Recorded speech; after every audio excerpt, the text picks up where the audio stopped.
Okay, we got the recorder going. We are looking at Incy, I-N-C-Y, Incyte. Some sort of biofarm company. And what we're looking at here is, okay, we're looking here at the hourly. So when we have an hourly close above the channel and then open above the channel, we're looking for a retracement back to within 25 cents of the top of this channel. So the top of this channel is at 87.45, which puts us our entry at 87.48, which we're trading 88.16. So Patrick already has a few cents in this. So we're going to need a little bit of a pullback if we find something that even looks good. But that is, and then what you want to look at, you want to make sure that there's nothing overtly bearish about looking at the daily, which is usually looking at the hull. If the hull were pointing down, that would negate this, but everything is looking bullish in this, and it's breaking out in a market that is neutral to down today, showing strength in a weaker market, which is always good.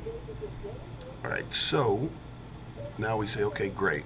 If I have a bullish bias, can we find anything that makes sense from the option standpoint? All right, so let's look at this spread calculator, standard deviation calculator first. We're trading. We want to look at this down at 87.80 or 87.78, right? Close enough. Go out to regular July, give ourselves a month, and implied vol for July is 38.8. We don't have weeklies in Incy anyhow. So the 59% confidence interval is targeting the 96 line, and the full standard deviation is 97.20. So we see that really we don't have anything between 95 and 100 listed yet. Wait, hang on. In July, we don't don't even have the 92 halves in this. So we're looking at, like, I don't want to target 100 because that is 1.5 standard deviations or 1 1/3 standard deviations. We don't want that. So we have to see, okay, well, I would do the 90-90 or 90-95. Come on, Mike, you can do this. It's just a matter, it doesn't make sense from a risk-reward standpoint. So if we do the 90-95, that's going to max itself out at 95 or higher. The price on this thing, it's 135 bid at 180, kind of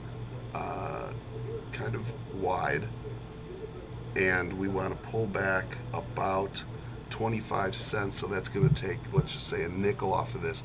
So let's just say we have to pay $1.50 for this, because that's what it should be trading with if we get down there, back into that 87, 80 range, between 70 and 80. So we can max out by making $5 on the spread. That's if they sold it to us for $0. Nobody's that nice. We have to pay $1.50 for that. So that's $3.50 of possible max credit or max profit. Our risk is going to be $1.50 whether it works or not. 350 divided by 150 is 2.33 to 1. So that is right at the bottom of the range that I look for. We want at least 2.33, and and then if we start getting north of 3 to 1, then I would want to be looking to maybe move my strikes closer to at the money, because you might be able to get. So I don't mind it. Like I said, it's going to trade 150 if we go down 20 cents or something like that, or it should fair value. Like I said, the markets aren't super tight, but I don't mind that.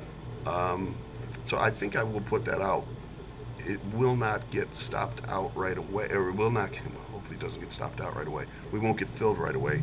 We need to trade down about 40 cents or so if we want to get in. I don't mind being a little bit conservative here Friday afternoon. It's not like we're have a huge short portfolio and we're wildly bullish, but if it comes to our price, it comes to our price.